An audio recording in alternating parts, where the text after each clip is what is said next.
bring in Michelle Malkin, columnist and investigative journalist. Hey, Michelle.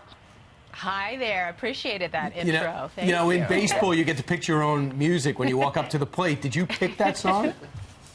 I did not. Okay. One of our producers did. Hey, Michelle, years ago you wrote that book called Invasion, talking about the immigration problems here in the United States.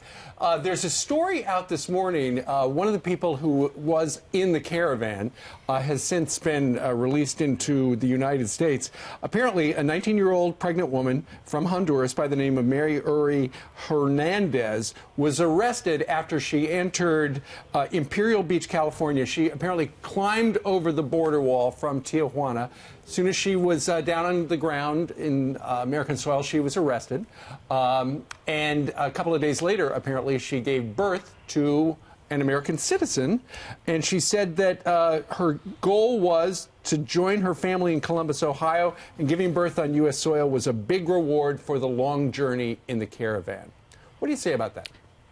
Well, that is the anchor baby problem, and President Trump has been right about this. He diagnosed automatic birthright citizenship as one of the biggest magnets and incentives to come here and break the law, and he's been asking Congress to do something about it.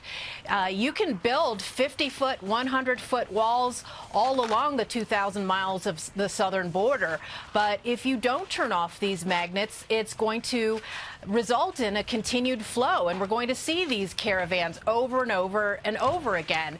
It is time to rethink automatic birthright citizenship. It's an anomaly around the world. There are only 30 nations that have it, and among advanced industrial nations, there are only two, the U.S. and Canada. You know, for all of the open borders transnationalists who are always urging us to adopt the culture and practices of the rest of the world, this is one of the areas where they're clinging bitterly to, a strange interpretation of the 14th Amendment. And look, my parents came here legally. My father was a neonatologist, and he was outraged because in his practice in Atlantic City, he saw women from around the world. It's not just women from South and Central America who are abusing this policy. It's people from Kenya or Russia or Korea who wait until they're 8.5 months pregnant to board a plane to get here. So it's not just something that affects the border. It's not just something that a wall will fix.